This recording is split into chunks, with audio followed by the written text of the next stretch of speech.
Hi. So today I am super excited to be talking on a topic that I think has been very important for me in my own journey. And it's all about our sexual conditioning and the habits, the patterns, the beliefs that keep us small, that hold us back from our full pleasure. So I'm here with Arja Hendrikx, who is a fantastic teacher. You might have seen her before in Live Tantra.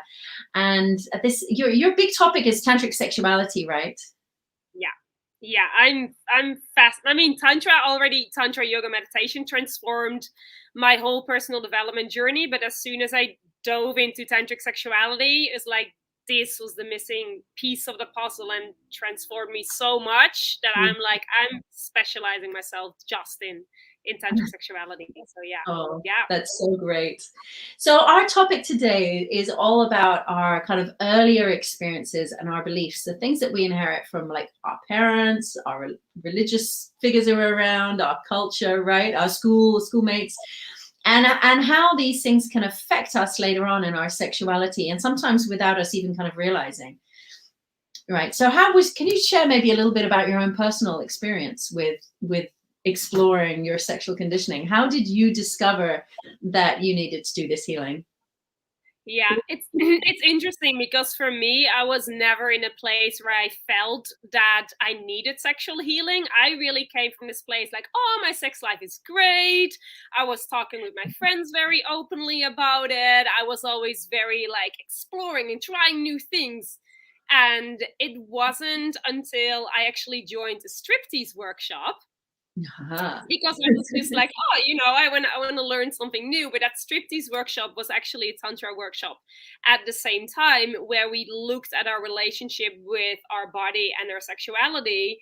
And in that workshop, I realized how much I actually was holding myself back, how much I was insecure, especially about different body parts.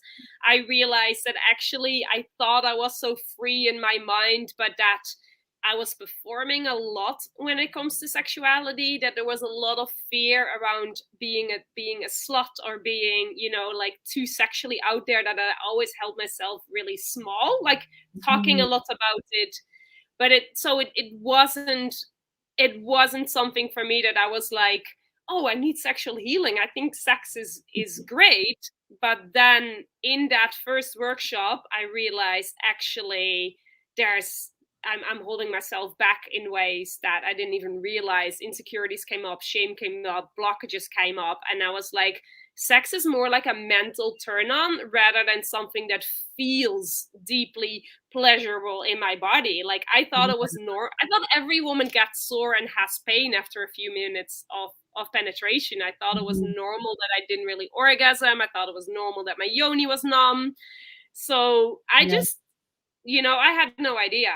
And only Sadly, it is kind of normal. I mean, that's the problem, isn't it? That, like, sadly, we've become normalized and accustomed to a very mediocre amount of sex, especially for the female body, that really doesn't honor true female pleasure, being embodied. It's all about fantasy, like you say, in the head, or acting and performing, both for men and women. Or faking orgasms, rather than really finding our true pleasure. And so it's quite. I think that's why we don't question it all the time, because it's kind of normal. It's not the greatest yeah. potential.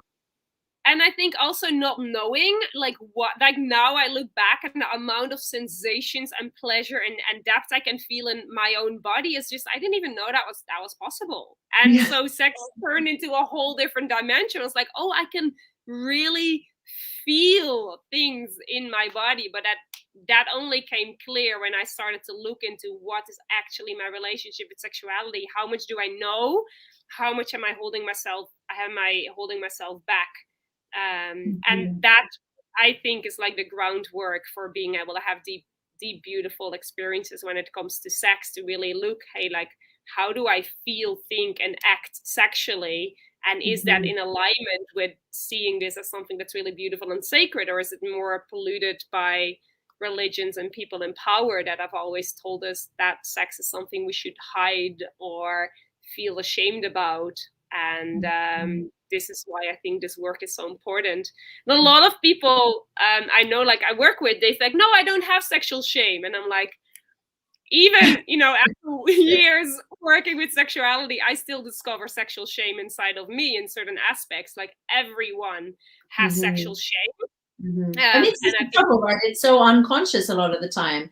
It's operating in the subconscious mind or the unconscious, and so we can think in our head that everything's fine, but actually we could be sabotaging or at least limiting our experience from these deep levels of shame.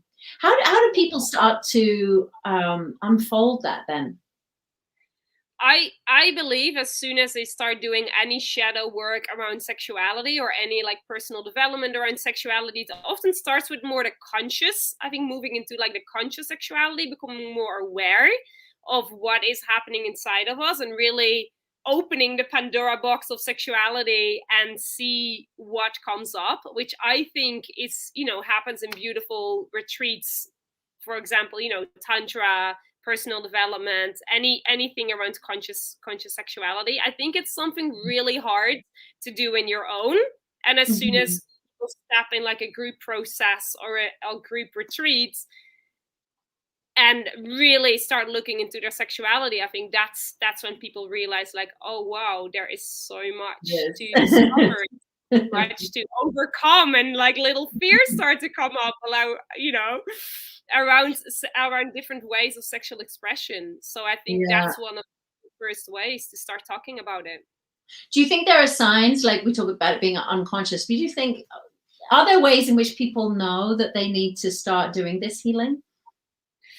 I think if you're either really curious or really judgmental, I think those are really signs for you to, leak a little deeper. If you're really judgmental about people that are very sexually open and out there, then often it says something about us. Or if you're really curious, but there is kind of a bit of a fear, it's like, okay, I believe everyone should dive into this. I believe this is for everyone, but the people, you're ready or you're not. There needs to be a certain level of personal development work that is done in order to have the courage to really step into this, because it's not easy. Like it hasn't been easy for me, and it hasn't been easy for a lot of the people I see going through this journey. But it's it's super, super beautiful. It makes you feel incredibly in life when you dive into this. Yeah, right. That's what I always say to people when they ask, well, why do you do this shadow work? It's like hard work, and why do you want to look at it? And I'm like, because there's so much energy there. Like all this energy is trapped in the basement, like locked away with all of our judgments, repressions, fears, and so then we can become so dull in our life. We want to crack that open because of the amount of energy and aliveness and actually like fulfillment that comes out of that, right? Like just to be a full person, to be who we came here to be, then there's just no way of being the full expression of ourselves while we're repressing all of that sexual energy. Say again. I was just going to say, I really love how you say people are really judgmental, really curious. I think that's a really good line, that we tend to either be really like sex positive, like, oh, I want to explore this, but most of the time there's actually a little judgment going on, or who does she think she is, and look at the clothes they're wearing, and oh, these people are exploring this and that, and that's usually an indication that if we're judging them, we're judging us, right? Exactly. Or that we're like, I remember for myself, and like in when a lot of my friends started to go out and go with multiple guys, and I was always judging them. I'm like, oh my God, they're going with like multiple guys at the same time. But secretly, that's what I wanted, but I was the good girl. I always kept the image of I am the good girl. I don't do that. But my desire inside is wanting to be like them. But I was so afraid to be judged by other people that I held myself back. Yeah, so it's really a key to see where we're judging, what we're judging, and what's underneath that, huh? 100%. Yeah, 100%. So in the Tantric Healing Symposium that we have coming up here, you won't be working in a live group, but you'll be working live online. So tell us just a little bit about that. Will you actually be offering some solution to this? I will help you to start identifying how your relationship is with sexuality, give you some clues, and to discover like, hey, where am I on the spectrum of like sexual health and like a harmonious relationship with sexuality, because I really feel that's the key. If you want to have beautiful, deep, amazing, mind-blowing tantric lovemaking experiences, from like the very pleasurable ones to the really like deep connecting spiritual ones, is you need to understand where am I on the spectrum in my relationship with sexuality. So that's something that we're really going to dive into. Great. Also, I will be holding a mirror for you to discover like where am I, because we have so many blind spots for ourselves, and the only way I discovered my own relationship with sexuality, which I thought was so great, only when my teachers gave me different perspectives, that I noticed, oh my God, I'm so judgmental about this. And then I realized, if I'm judgmental about this, it means that I'm not as open as I thought when it comes to sexuality. So I will inspire you in ways that can really open your mind, and that can help you to start questioning and shift certain things when it comes to your own sexuality. So I would say mind shifting inspiration, as well as tools to see, hey, where am I at, and where can I perhaps open more. Maybe I'll post a few things that might sound scary, and then it's like, okay, can I find the edge of my comfort zone and expand a little bit from there. Yeah. Oh, fantastic. I'm excited about this. I'm really passionate about this work too, because it was my gateway in. I actually had physical healing. I had a cyst in my ovary, and as I went in to unravel that, I found that it was a whole bunch of judgments and beliefs that were creating it. And when I released the judgments and beliefs, then the cyst left my body. So it was very eye-opening for me. I was meant to be going for surgery, but then I went back to hospital and like, there's nothing here to remove. Wow. Yeah, and it came from going into the jungle in Thailand and just doing self-healing and just pulling everything apart, just as you're saying, to to find out what beliefs were there. And I found that I'd kind of banished my wild woman, and just like you said, become the nice girl and the good girl, and kind of cut off a whole part of myself, and my body was reflecting that. So I think this, of course, we can never say, hey, this is going to heal cysts or or whatever. We can't make medical claims, but I believe the benefits are so deep of doing this work on every level for, our body, our mind, and our sexuality and our spiritual growth. 100%. I do have a notification that I need to plug in the power of my laptop. Well, we can wrap up now anyway. So if we lose you, we know why. But we will be seeing you again at our Healing Symposium. I'm so glad you're going to be there. It's been wonderful to chat with you today.